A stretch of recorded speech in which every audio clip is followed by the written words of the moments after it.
Hi everyone, welcome to my channel. I'm Naseema. I'm an architect and interior designer. And in today's video, I'm going to discuss the staircase design with you all. It's a penthouse that we have done, and this was the staircase that we redesigned for the space. It was going up like this, as you can see in the image, but the client wanted to have a staircase like this. So in this video, I'm going to tell you what challenges did we face and how we redesigned the staircase. So let's start the video. Before explaining, I want to tell you that we review architectural floor plan for free on our channel. So if you have any floor plan that you want us to review, you can DM us. The link is in the description. Now let's discuss the project. In this floor plan, you have your entry over here, and we wanted to redesign a staircase like this. So this was supposed to be the layout. After doing the height calculation, we got that we needed 19 steps of 175 mm riser. So this was a major requirement, and it was not very difficult to achieve. But the biggest challenge was on this side, that we were having a huge beam over here, as you can see in the image. So this was the beam. It was somewhere around 18 inches down from slab actually. While designing the staircase, this was a critical point. Whenever you are designing the staircase, head height has to be properly maintained. So here, this was the critical area. Now this is the image from the side. As you can see, this is my main entry. Now on side, the staircase was going like this, and we had to start staircase from here. So the major critical area was this beam. Actually, it's not looking this critical here, but on side it created a major issue, because whenever we design, we try to give minimum 2100 or 7 feet, you can say, from the beam bottom. But if it is not possible, at least give it minimum 1800 or 6 feet. So whenever I design, I try to give minimum 2100 of this, but here it was difficult to achieve even this height on site. Now this is the plan. I have marked the numbers here as well. So we had to start a staircase from here in order to achieve 19 steps.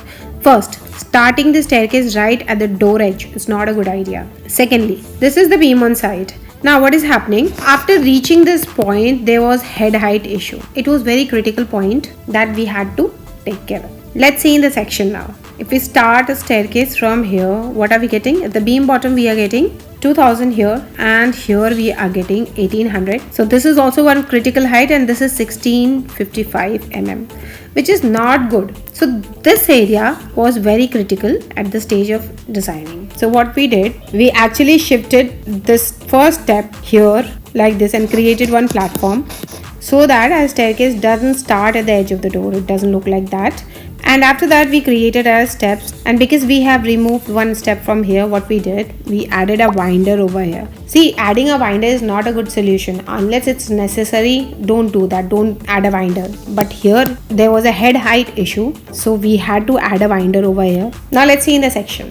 This is a section. So we have started our first step from here, taking 250 mm distance from here, and now this is the staircase which is going above level. Now the critical height is this, which is below the beam, and also this. Actually, it should be minimum 7 feet. The height that we are getting here is 1830 over here and 2000 over here. So it's always advisable to get the critical height of 7 feet. But 6 feet is also workable, and which is being achieved over here. Let's discuss in the final image now.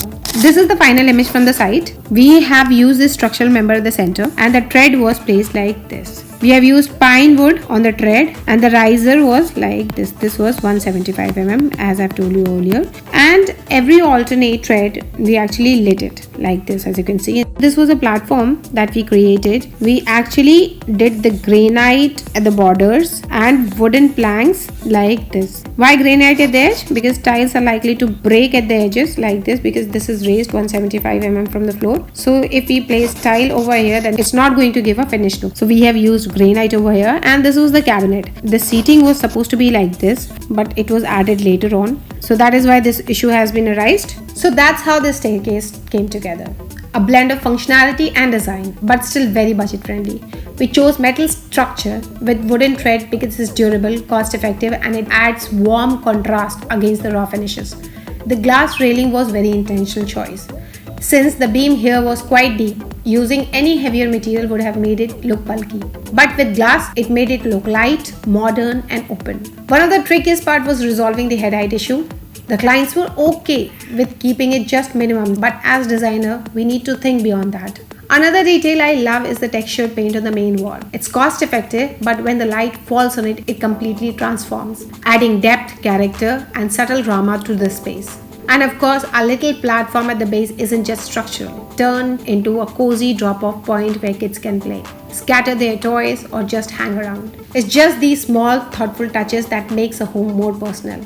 If you enjoyed this walkthrough, do like the video, subscribe for more design stories, and let me know in the comment section. What's the one detail you think makes the staircase stand out? In the end, I want to add that we review architectural floor plan for free on our channel. So if you have any floor plan that you want us to review, you can DM us. The link is in the description. That's all for today. Thank you so much for watching, and you will see my next video soon. Bye.